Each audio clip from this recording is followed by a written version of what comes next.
안녕하십니까. 당신도 할 수 있다. 쇼캔 TV 대신 독서하는 남자 대동남입니다. 오늘은 이제 후천적 부자의 두 번째 파트를 좀 진행하도록 하겠습니다. 지난 시간에 이제 4장까지 했고요. 이번에 이제 5, 6, 7장을 할 정도인데 내용이 그렇게 길지는 않습니다. 그리고 어찌 보면은 이게 1장부터 4장까지가 메인이고 5, 6장은 약간 그렇게 길지는 않아갖고 짧게 끝날 것 같긴 해요. 근데 저는 이 책을 지금 두 번에 나눠서 읽었는데 한 번에 쭉 읽었으면은 좀 더 느끼는 게 좀 달랐을 것 같긴 해요. 이게 후천적 부자인데 그리고 저는 지금 투자에 꽂혀가지고 투자와 관련된 책들을 지금 여러 개 읽고 있습니다. 근데 이제 투자에 대해서 내가 처음 알고 싶다 하시는 분은 이 책을 읽으시면 좋을 것 같아요. 예. 제가 이미 투자와 관련된 책을 여러 개를 읽고 나서 이 책을 읽으니까 약간 했던 얘기가 또 있고 비슷한 얘기가 있다 보니까 감동이 덜한데 내가 만약 투자를 대해서 좀 알고 싶다. 그러면 요 책을 한번 읽어보시면 읽는 느낌이 좀 다르실 것 같긴 해요. 그래서 저는 부자, 부 이게 뭔지에 대해서 일단 조금 살펴봤고 지금 그래서 부자가 되기 위해서 어떻게 해야 되죠? 우리는 투자를 해야 돼요. 투자. 그 투자가 뭔지에 대해서 저는 지금 알려고 하는 거죠. 지금. 부동산 투자도 있고 주식 투자도 있고 뭐 하고 있는데 그다음에 이게와 관련된 게 이제 금리, 자본시장 그런 것들을 이제 조금 보려고 하는 상태인 거죠. 근데 여기에 대해서는 지금 책들을 많이 조금 봐서 어느 정도 이제 이해가 되고 납득이 됐다고 저는 생각을 합니다. 그래갖고 이제 저는 이제 투자를 했으니까 그럼 어디로 갈 거냐? 부동산 투자로 갈 거냐? 주식 투자로 갈 거냐 할 건데 저는 처음 투자에 관심을 가졌던 건 부동산 투자긴 해요. 본의 아니게 이제 부동산 투자를 관심을 가졌던 거죠. 공인중개사 따고, 주택관리사 따고, 집을 여러 번, 세 번 정도 이사를 하면서 이제, 대한민국에서 부동산이 어떻게 된다는 걸 이제 몸소 체감을 하면서 부동산에 대해서 이제 관심을 갖고, 월급쟁이 부자들, 월부반, 임장 다니고, 그거를 이제 좀 했었죠, 저도. 예, 제 동네도 좀 하고, 목동까지 저쪽 강서구도 임장 다니고 해서 했는데, 그러다가 이제 요런 책들을 찾아본 거예요. 찾아보면서 이제 노선을 좀 바꿨죠. 주식 투자. 예, 지금 저에게 맞는 투자는 뭐일까 하다가 주식 투자고, 이제 엄연히 말하면 소위 사람들이 말하는 주식 투자랑 조금 달라요. 저는 그냥 S&P 500만 하고 있기 때문에, 그리고 S&P 500 이외에 다른 거를 할지는 모르겠어요. 저는 아직은. 예. 그러니까 제가 느끼는 건 여러분들 나에게 맞는 투자를 찾으셔야 돼요. 나에게 맞는 투자. 이거를 찾으셔야 돼요. 이게 중요합니다. 남들이 부동산 투자한다니까 다 하고, 뭐 주식 투자한다니까 다 하고, 물론, 그 돈이 몰리고 많은 사람들의 대세를 따라가는 것도 필요한데, 이게 왜 나에게 맞는 투자를 왜 해야 되냐. 투자는 누누이 얘기했죠. 투자, 편안해야 돼요. 투자는 시간이 많이 걸린단 말이에요. 이 오랜 시간을 함께 하려면 내 삶의 일부가 돼야 되고, 편안해야 되고, 무리를 하면 안 돼요. 그래야 소기의 성과를 어느 정도 나요. 이게 무리가 되잖아요? 그럼 안 되는 거예요. 부동산 투자 월급쟁이 부자들에서도 그런 얘기가 나와요. 자기가 이제 임장하고 다니고 아파트를 보는 눈이 생겼단 말이에요. 이제 임장하는 눈이 생겼어요. 막 돌아다니니까 여기도 투자하고 싶고 저기도 투자하고 싶고 이런 게 막 생긴단 말이에요. 그렇죠? 근데 사람의 시간과 재원이라는 건 한정돼 있기 때문에 이 자기가 원하는 데를 다 들어갈 수가 없어요. 그러면 이거를 조금 무리하게 들어가게 돼요. 그러면 이게 꼭 물리게 된다고 하더라고요. 왜냐면 부동산 시장도 상승장이 막 가다가 하락장이 또 올 수도 있거든요. 물론 이게 주식시장처럼 그렇게 등락이 이렇게 빈번하진 않지만 그래서 모르는 거예요. 그거는 진짜로 갑자기 그 세입자가 돈을 빼달라고 할 수도 있고 부동산 정책이 갑자기 또 달라질 수도 있고 그렇기 때문에 그 월급쟁이 부자들 거기 임장 그쪽 가르치는 쪽에서도 뭔가 이게 거래가 이루어질 때 뭔가 삐끗나는 것 같고 뭔가 이렇게 원활하지 않다. 그럼 하지 말라는 뜻이니까 하지 말라고 하더라고요. 무리해서 들어가면 항상 일이 난다고 하더라고요. 여러분들도 항상 투자는 무리해서 하시면 안 돼요. 근데 사람들이 그러면 생각해 볼까? 왜 무리를 할까요? 투자를 할 때. 욕심을 부려서 그래요. 1억 천금. 한 방에 크게. 이거는 뭐, 이건 도박이잖아요. 여러분들은 투자를 하시는 거지 왜 도박을 하시려고 하냐고요. 저는 제가 뭐 계좌 인증을 안 했지만 뭐 몇십억을 벌고 전 그러진 않았어요. 근데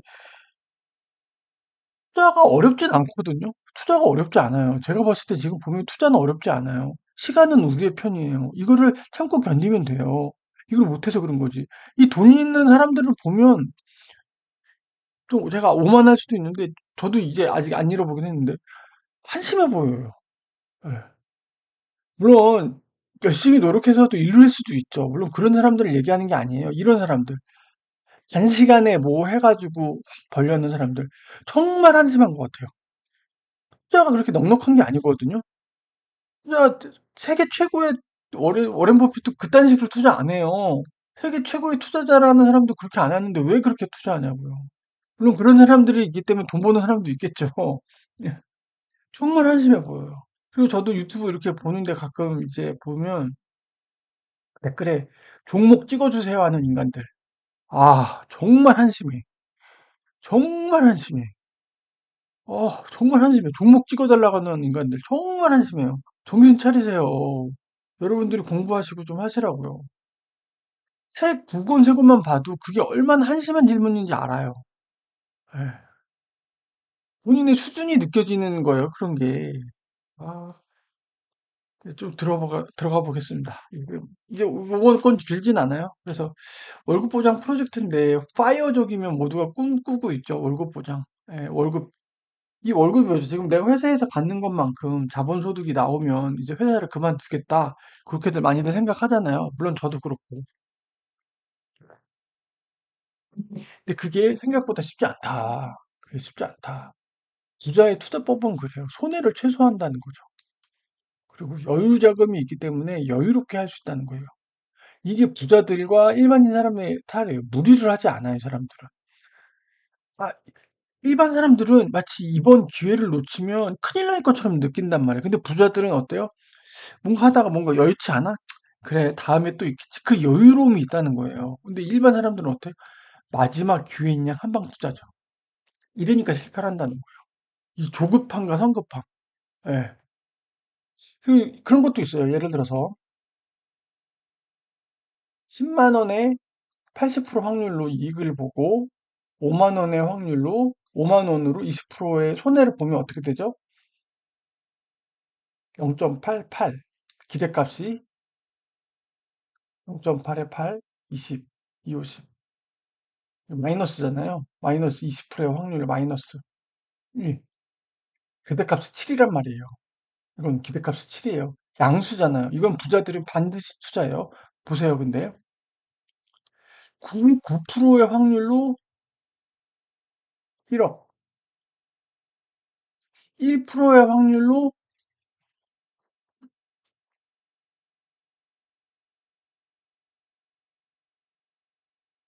마이너스 10. 여러분들이면 하겠어요? 안 하겠어요? 부자들은 이거 절대로 안 해요. 부자들은 이 투자는 절대로 안 해요. 1%가 굉장히 작은 것 같죠? 근데 손해액이 너무 크잖아요, 이거는. 이게 10배란 말이에요. 이건 도박이에요, 이건. 부자들은 절대로 이걸 안 해요. 부자들은 이걸 해요. 액수가 작더라도. 근데 일반 사람들은 이걸 한단 말이에요. 1%밖에 안 돼? 근데 내가 99%의 확률로 1억인데 이걸 달려들어요. 일반 사람들은 이걸 달려든다고요. 근데 기대값을 하면 이거 마이너스거든요? 부자들은 이걸 달려들지 않아요. 왜? 저 마이너스 1%가 나한테 적용되면 그건 100%란 말이에요. 예? 그 1%가 나한테 될 수 있단 말이에요. 그래서 손해보지 않는 투자가 뭔지 아셨죠, 여러분? 손해됐을 때 그 금액도 보셔야 되는 거예요. 그리고 손실을 보시는 것보다 현금 흐름이 더 치명적이라는 거예요. 여러분들이 투자를 하기 위해서 과도하게 뭔가 자본을 땡기거나 그러면 대출이자 같은 게 있단 말이에요. 원리금을 내고. 그리고 전업 투자가 어려운 이유이기도 합니다. 왜? 비용은 월마다 계속 나가요. 근데 수익이라는 건 들어올 적도 있고 안 들어올 적도 있기 때문에 이게 쉽지가 않은 거예요. 예. 이거 전업 투자가 어렵다는 얘기는 제가 다른 책 읽고도 많이 말씀을 드렸죠. 이게 쉽지가 않아요. 부동산도 몇 개 하다 보면 마치 제가 임장 다니기도 바쁘고 하니까 회사 그만두고 하고 싶은 거예요. 쉽지 않다는 거예요, 그게. 예. 그 부동산 경매, 기업 투자도 사자팔자를 반복해봐야 수수료만 많이 나고 거래 관련 비용만 많이 나온다는 거예요. 지금 그거 있더라고요. 해외 주식으로 사람들이 너무 몰리니까 지금 뭐 토스랑 키움이 지금 국세청인가가 조사 들어간다고 서학개미들 뭐 해외 투자 그렇게 막 부추기지 말라고. 그게 말이 돼요, 그게? 응? 본인의 판단이죠. 설령 그렇게 프로모션 한다고 해도, 그렇게 프로모션 한다고 해도, 개인이 그거 매력이 없다고 치면 안 하는 거잖아요. 뭔가 미국 주식이 뭔가 매력이 있으니까 우리나라에 투자, 국내 주식 투자 안 하고 외국에 가겠죠. 그렇지 않아요? 지금 국가가 어떻게 돌아가는지 모르겠어요. 사회주의적으로 돌아가, 진짜 이상해요, 진짜. 음. 이런 얘기는 좀 정치적인 건 좀 빼고 할게요. 그리고 치고 빠진다는 이런 느낌, 이런 것들이 다 망하는 길이라는 거예요. 여러분들 제발 투자할 때 여러분들 가슴 속에, 저도 그렇지만 제 마음 속에 가지고 있는 이런 마인드 싹 뽑으셔야 돼요. 싹 뽑으셔야 돼요. 이런 마인드를 가지고 있으면 안 돼요. 그리고 투자는 누가 더 빨리 이익을 보는 대회가 아닌 거예요. 시간을 가지고 천천히 하셔야 되는 거예요. 어디에도 물론 운이 좋아서 갑자기 돈을 버신 분들도 있죠. 그런 얘기가 한 번쯤은 나와요. 예. 근데 그 운이 반복되진 않는다는 거죠. 실력이 없으면. 블라시라고 그러죠. Buy low and sell high. 블라시라고 하는데 이 싸다 비싸다의 기준은 뭐냐? 매수가가 아니에요. 본인의 기업 가치라는 거죠. 이 본인의 경험과 안목으로 그 기업 가치를 봐야 된다는 거예요. 예. 이게 제일 어려워요. 이게 제일 어려워요. 종목을 고를 때 이게 제일 어렵죠. 그러니까 재무제표를 보고 그런 걸 보고 하는 거죠.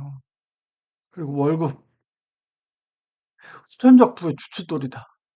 그 월급쟁이 부자들 보면 뭐 회사 뭐 그렇게 얘기하는데 제가 누누이 강조하잖아요.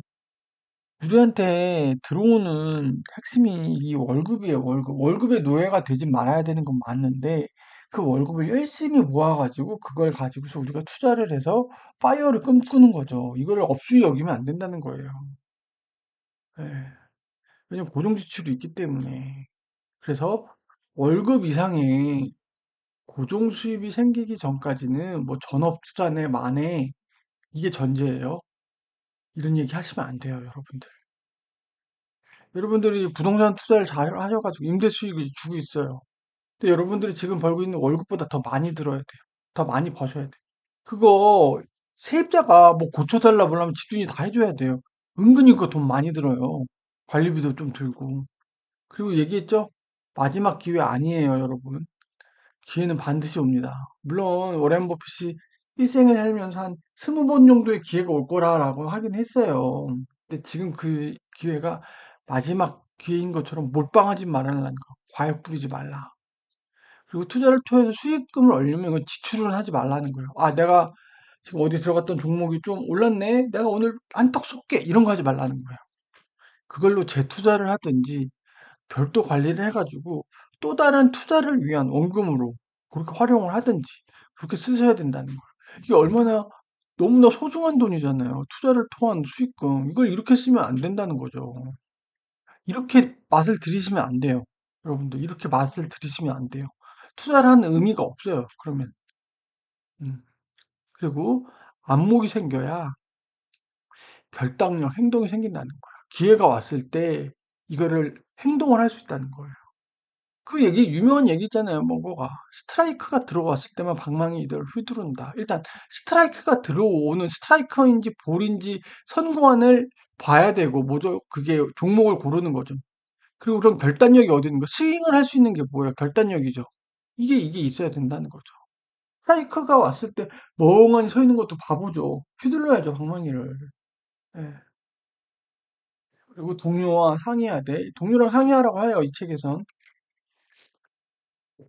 제발 제대로 된 동료, 제대로 된 동료랑 하라는 거죠. 어디서 이상한 사람들이랑 하지 말고. 예. 요거 좀 잘 봐주시고, 그리고 실패를 줄이려는 노력을 하자. 투자를 하다 보면 실패를 할 때도 있고 오를 때도 있고 하다는 거, 한다는 거예요. 여기서 중요한 영꿀 투자, 한방 투자, 올인 투자하지 말라는 거예요. 왜 이렇게 되면은 투자판에서 나가리가 된단 말이에요. 그 무리한 투자는 절대 하지 말라는 거예요. 지금 이 책뿐만이 아니고 계속 얘기하잖아요. 여러분들.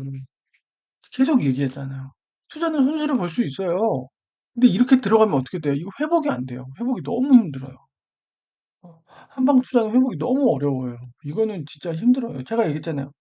복리, 주식 투자는요, 일복리예요, 일복리. 이런 상품이 어딨어요? 예를 들어서 1,000원 넣었어요.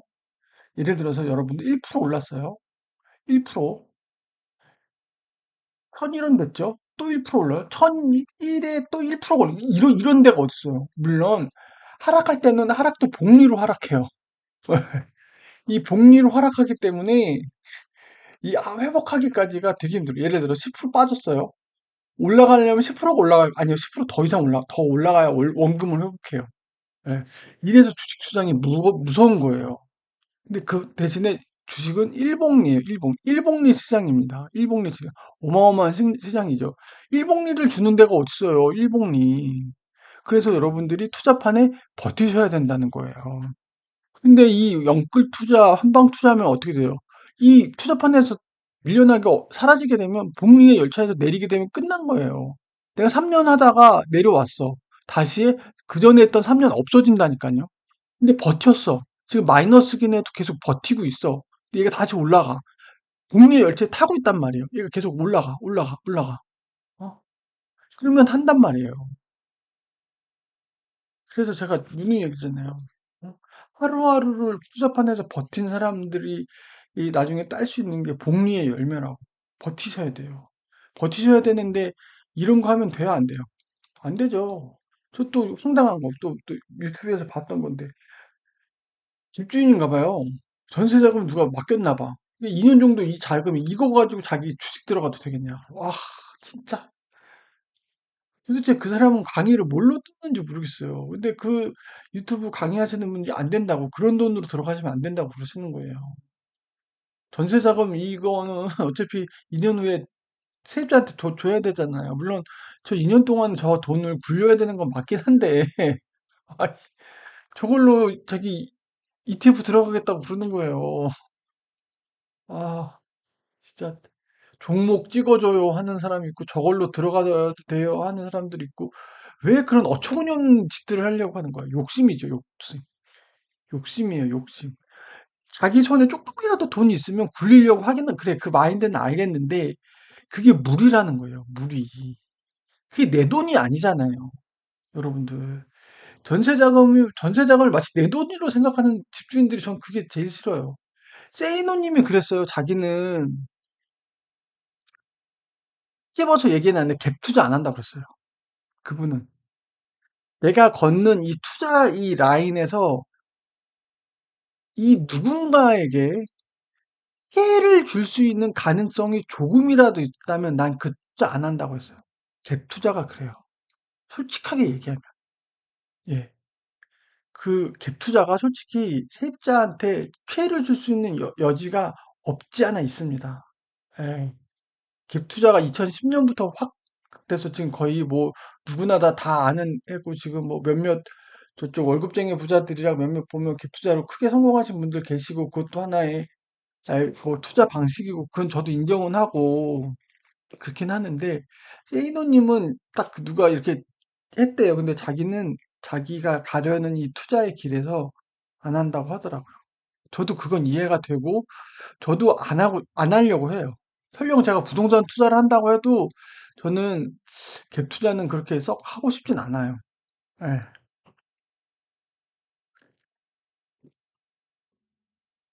자, 투자 이것만은 반드시 지켜라. 여윳돈과 비상금이 뭐죠? 비상금은 언젠가 쓰려고 살짝 냅두는 돈이에요. 용도가 쓸 수 있는 돈이란 말이에요. 여윳돈은 뭐예요? 없어도 되는 거. 없어도 된다는 게 진짜 없어도 되는 게 어떠한 상황에서도 지킬 수 있는 이걸로 하셔야 된다는 거예요. 이걸로. 이걸로 하셔야 되는 거예요. 그러니까 투자를 여러분들 투자를 막 들어가시는데 투자를 하시기 전에 이런 것들을 점검하시고 들어가야 돼요. 저도 물론 이걸 점검 안 하고 들어오긴 했어요. 여유 자금으로 했어요. 여유 자금으로 했는데 물론 그 돈이 없어지면은 속 쓰리겠죠. 와이프한테 난리 날 거긴 한데 이 돈이 없다고 해서 제 생활이 갑자기 없어지고 그러진 않아요. 했던 얘기 또 할게요. 오렌 버핏이 뭐라고 했죠? 투자금 지금 들어간 금액 50%가 사라지더라도 네가 생활하는데 전혀 바뀌는 게 없고 부담이 없어야지 그 돈으로 투자를 하라고 했어요. 그게 여윳돈이란 개념하고 똑같은 거죠. 예. 여기 또 나오잖아. 치고 빠지기 금물이다. 이런 마인드를 가지고 들어온 사람이 많다는 거예요. 쫙 넣고 내가 막, 근데 투자판이 여러분들 그렇게 만만한 데가 아니라니까요. 물론 어렵지는 않은데 이렇게 만만하지 거기 온갖 천재들 있고 기관들도 있고 많아요. 여러분들이 그 금싸라가 알토란 같은 돈을 맡겼다가 1, 2년 있다가 내가 수익 내가 못해도 한 20%, 40% 먹고 싹 빠지고 그렇게 만만한 데가 아니라니까요. 그렇게 만만한 데가 아니에요. 거기가. 여러분들이 뭐 몇천만 원 넣고 내가 그래도 몇백만 원, 그 눈먼 돈이에요. 누가 그렇게 여러분들한테 꽁돈을 그렇게 줘요. 응? 그런 마인드, 그런 각오로 들어오시면 안 된다는 걸 얘기하는 거예요. 예, 저도 투자한 지 이제 6개월밖에 안 됐지만 책을 읽으면서 느끼는 게 있어요. 아, 이런 마인드로 들어와야겠구나. 쉬운 마인드는 아니구나. 투자의 속성, 그 일본 그 책 거기서 나오잖아요. 투자가 어렵진 않은데 그렇다고 만만히 볼 건 아니라고. 그 봐요. 목돈이 들어오면 사람들이 뭐예요? 조바심이 난다는 거예요. 왜 부자랑 차이점은 뭐죠? 부자는 돈이 많아요. 부자는 항상 돈이 많아 있어 왔어요. 그러니까 조바심을 내지 않아요. 근데 돈 없는 사람들은 뭐죠? 목돈이 들어오면 뭘 해야 될 것 같이 조바심을 느낀다는 거예요. 여기서 이제 꼬이는 거예요. 돈 들어왔어? 오케이. 현혹하는 무리들 있죠. 어디 누군데, 무슨 상담사인데, 뭔데 하면서. 예. 이거, 내가 돈 벌어다 줄게. 말도 안 되는 쌍욕 좀 할게요. 지랄하지 말라 그래요. 예. 돈 벌어다 줄 게는 어딨어요, 그런 게. 그렇게 매력적인 투자처를 남한테 공유하겠냐고요. 상식적으로 생각해 보세요, 여러분들. 다 사기꾼이라니까요. 본인이 돈 넣고 본인이 더 돈 벌겠죠. 그거를 왜 여러분들한테 공개를 해요? 그러지 않을까요? 전 안 가르쳐 줄 것 같은데요. 네? 저는 안 가르쳐 줄 것 같아요. 그런 데가 있으면. 기다리세요. 여러분들, 기다리세요. 목돈이 있어요. 어디를 투자해야 될지 몰라요? 그러면요, 공부를 하셔야 되는 거지. 남한테 뭐, 이러다 이것까지 잃는다니까요. 네? 이것까지 잃어요. 어디를 투자할지 모르면 일단 공부를 하시라고요. 공부를. 내가 어디를 투자해야 될지 확신이 안 들어요? 그 확신이 드는 걸 찾으셔야 되는 게 우선이에요. 아, 나 여기에 들어가는 게 맞다라는 확신이 들고, 남한테 찍어달라고 하지 말라고요. 저 종목 못 찍어줘. 일단 개소리 하지 말라고요. 제일 열받는 댓글들. 아, 투자 성공담, 운칠기삼, 운구기일. 한 번의 운은 누구에나 찾아올 수 있어요. 근데 그 한 번의 운으로 성공파리 하는 사람들 많죠? 한 번으로 떴어. 근데 그게 다시 올지 안 올지는 몰라요. 근데 실력이 있는 사람들은요, 그 운에 한 번 된 운을요, 반복할 수 있는 능력이 있는 거예요. 근데 실력이 없는 사람은 한 번의 운으로 그냥 그걸로 해요. 그러다가 어떻게 돼요? 또 사라지는 거예요. 그 행운을 반복시키는 게 투자 실력인 거예요. 이게, 이게. 제가 얘기했죠. 10년 전에도 투자로 수익이 났고, 지금도 투자로 수익이 나는 사람만 자기는 인정한다고 했었어요. 예. 이게 운이 아니고 실력이라는 거 보여주는 사람이죠. 이 책 말고 다른 책에서도 나왔어요. 그분의 저자는 그래요. 예전에도 투자로서 수익을 나셨고, 지금도 투자로 수익을 내는 분만 자기는 멘토로 생각하고, 그 사람들만 진정한 투자자로 생각을 한다는 거예요. 20년 동안이죠, 20년 동안. 그리고 유행에 따라 유행 따지지 말라는 거예요. 그리고 멘토는 뭐예요? 아, 이 사람, 멘토는요, 그, 나름 그 사람한테 맞는 방법으로 성공한 사람이에요. 그러니까 참고는 할 수 있어요. 결국 뭐예요? 나에게 맞는 투자를 하는 거예요. 그러니까 멘토가 A, B, C, D가 있을 수 있거든요. A라는 사람은 경매로 쓰던 사람, B라는 사람은 뭐 갭 투자로 쓰던 사람, C라는 사람은 주식 투자인데 뭘로 뜬 사람이 있단 말이에요. 이거 다 들어보세요. 나한테 맞는 거. 난 뭐가 좋지? 내가 가진 자본금 상황, 내 성향, 내가 어느 쪽에 강한지, 숫자에 강한지, 데스크 리서치가 강한지. 그런 걸 보시고서, 아, 나는 이분하고 되게 비슷하네. 그럼 이분이 하는 걸 좀 따라해야겠다. 물론 100%다 따라할 수는 없지만 이런 건 좀 하면서 그런 식으로 하셔야 된다는 거예요. 주가는 뭐죠? 지속적으로 변동하죠. 그래서 가격과 가치의 변동을 구분할 수 있어야 돼요. 예전에는 그 유명한 사례 있잖아요. 삼성전자 다니는 어느 뭐 여자 주부신가 해서 주식을 받고 나왔는데 몇십 년간 묵혀뒀대요. 그리고 나중에 이제 뭐 정산하려고 보니 그게 뭐 몇 억 돼 있다는 그거 있었잖아요. 그때는 그 주식을 받으실 때는 고성장기였던 거죠. 저희 뭐 80년대, 90년대. 묻어두기는 그냥 신경 안 써도 된다는 거예요. 예, 그냥 잊고 지내도 된다. 근데 지금은 뭐예요? 글로벌 저성장기잖아요. 장기 투자를 해야 되는데 계속 주시를 해야 된다는 거예요. 예전 같은 그런 고성장성을 답보를 해주지 않는다는 거예요. 설령 우량주라고 하더라도. 예, 그게 좀 차이점이 있다는 거죠. 그리고 좋은 대출과 나쁜 대출. 좋은 대출은 당연하죠. 이자 비용보다 수익이 잘 나올 때 이건 당연한 거예요. 이 정도도 안 나오면 대출 받으시면 안 돼요. 그럴 경우는 어떻게 하세요? 빨리 갚으시는 게 나아요. 그 그리고 절세를 위하거나 부담 부중이 할 때 이분은 부동산이랑 주식 투자를 다 같이 하세요. 이게 솔직히 쉽지 않거든요. 왜냐면 부동산 투자랑 주식 투자랑 들어가는 자본의 성격이 달라요. 왜냐면 그 돈의 호흡이 다르다 할까? 이게 달라요. 운용 사이클이 달라요. 예. 물론 진짜 자본가들은 주식에 넣었다, 부동산에 넣었다, 부동산에 넣었다, 자본에도 넣고 진짜 그러는데 그러려면 정말 자본이 많으신 분들이에요. 예. 진짜 쉽지 않은 거긴 해요. 부동산가 원래 일반인들은 부동산 투자랑 주식 투자를 겸용하기가 되게 힘들어요. 뭐 하나 들어가기도 돈이 빡빡한데 어떻게 해요? 그리고 두 개는 이게 성격이 진짜 달라요. 이게 성격이 진짜 다르기 때문에 그 부담부증여라는 게 뭐냐면 한 가지 얘기해 드려요. 그 저희 할아버지가 손자한테 건물을 준다고 해봅시다. 아니 그 아들한테 10억짜리 빌딩이 하나 있어요. 조그만 꼬마 빌딩. 이걸 이렇게 주면 증여세 과세 표준이 10억이에요. 증여세 세율이 굉장히 높거든요. 근데 이거를 줄 때 10억짜리 그냥 주는 게 아니라 이걸 6억, 4억을 대출을 받아요. 대출을 받아서 얘한테 줘요. 그러면은 증여세 과세가 6억이 되고 4억은 부담금. 이 사람한테 대출 받은 걸로 들어가게 돼요. 요럴 때 대출을 받으라는 거예요.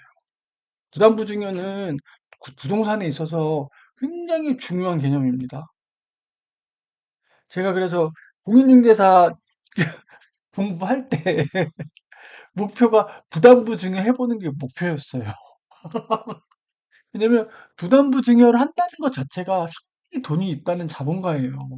저를 증여를 한다는 게 쉽지 않거든요. 근데 부자들은 항상 부자들은 이게 되게 중요해요. 상속세랑 증여세. 이게 굉장한 키 이슈예요. 근데 일반인들은 이거 신경 써야 하죠. 안 쓰죠. 부자들은 이게 핵심이에요. 지금 재벌가들도 이거 문제잖아요. 상속세 내려고 지금 막 회사 지분 팔고 막 그러잖아요. 한화도 그렇고 삼성전자도 그렇고. 예. 상속세가 어마어마하게 나니까 그 돈을 마련을 못 하는 거예요. 그러니까 회사 그 주식을 팔아갖고 하는 거예요. 근데 그 파는 쪽이 이제 중국 자본이 들어오네 마네 해갖고 말이 많은 거죠.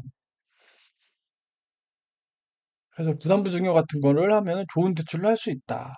블랙스완이라는 개념이 있습니다. 이렇게 갑자기 예상치 못한. 뭐 코로나 같이 그런 것도 코로나가 그런 건 진짜 예상치 못한 거잖아요. 그런 것도 감당해낼 여지 내에서 해야 된다는. 지금 자 반드시 지켜라 해서 얘기는 거 뭐 여윳돈 다 감당해야 된다는. 감당해서 뭐 하는 거예요 우리가 버티는 거죠. 버티는 게 핵심인 거예요. 투자판에서 떠나지 말라는 거예요, 여러분. 투자판에서 그게 핵심입니다. 돈이란 헛된 기대에 부푼 도박꾼에서 나와 정확한 확률을 아는 사람에게로 흘러들어간다. 이게 랄프 웬저라는 분이 쓴 건데 그랑 비슷한 얘기했죠. 예. 그 얘는 워렌 버핏인지 뭔 건지 이제 헷갈려요. 둘이 내 얘기를 하도 비슷하게 해갖고 그랬잖아요.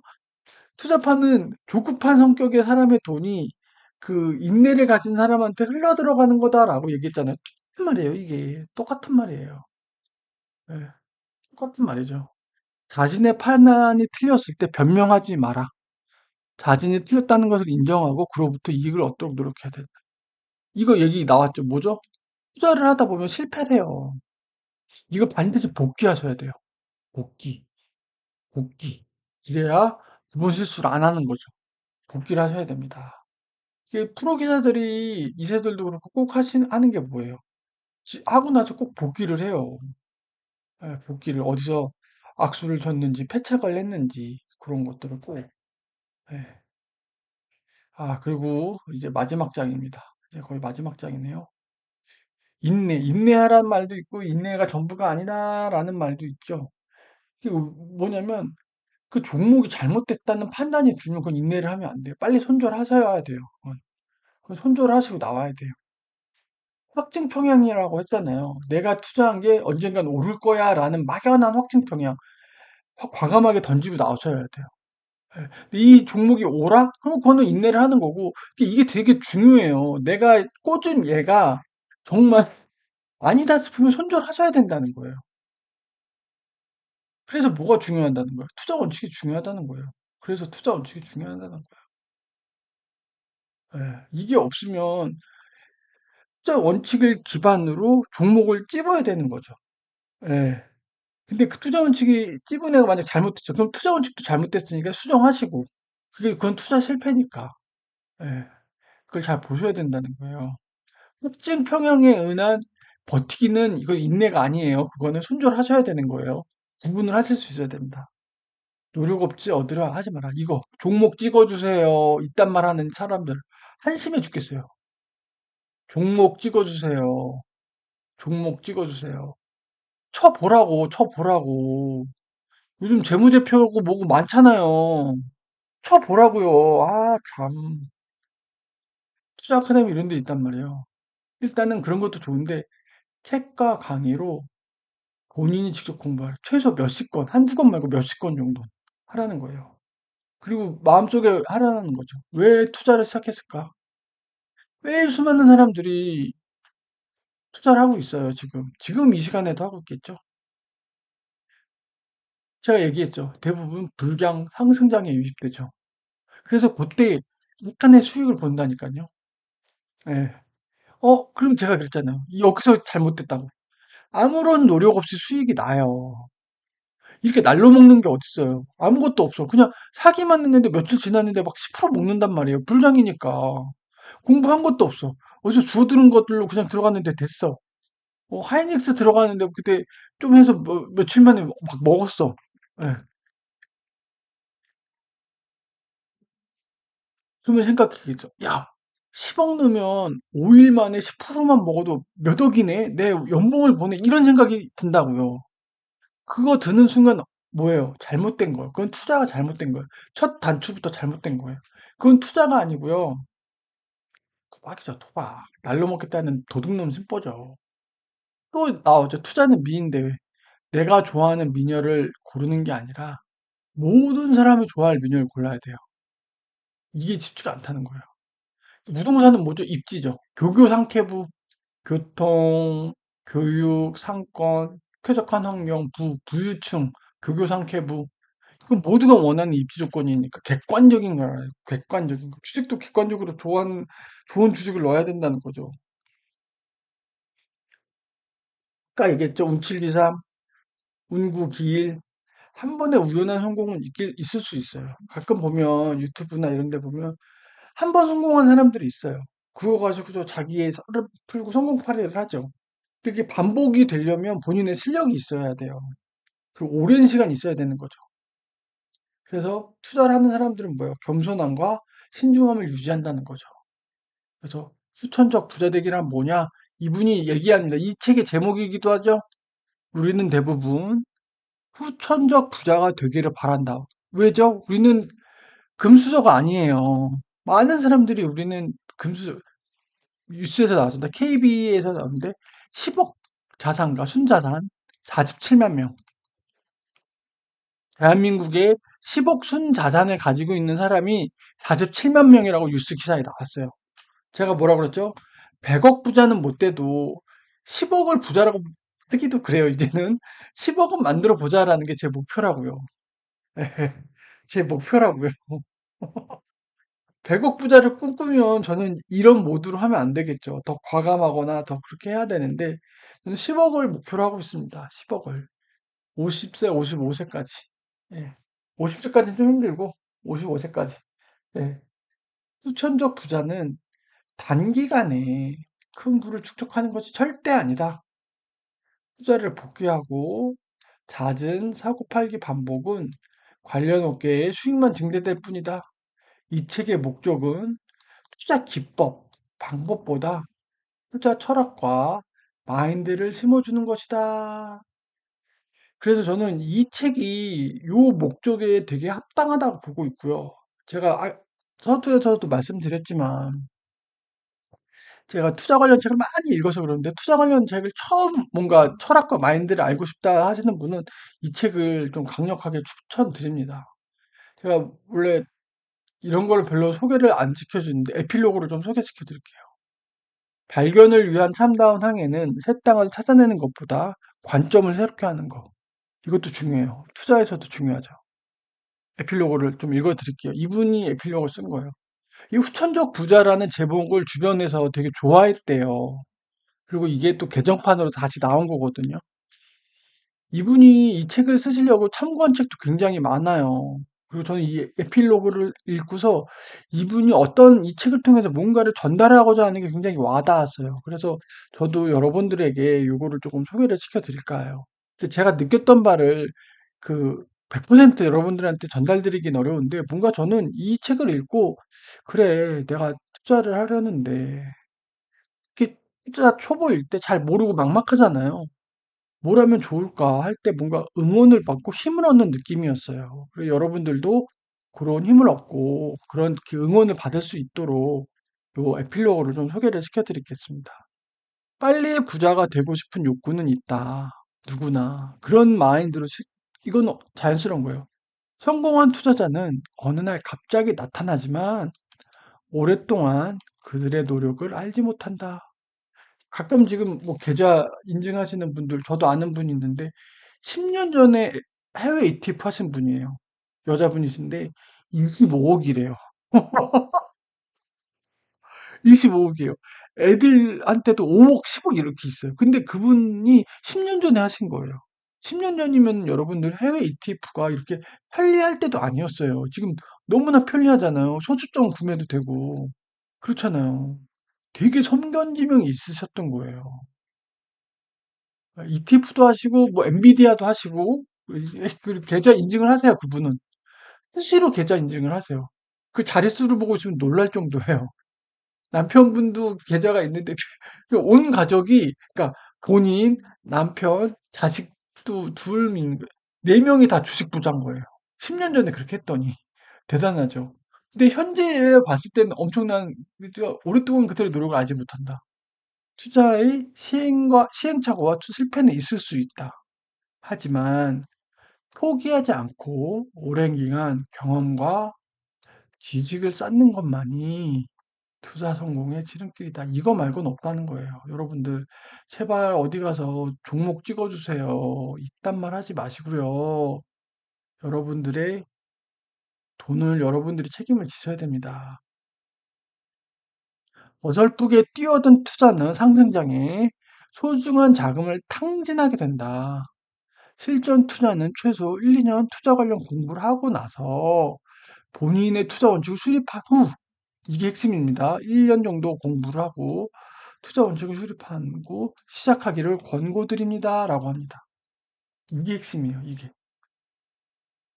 이게. 저도 이렇게 들어오진 않았어요.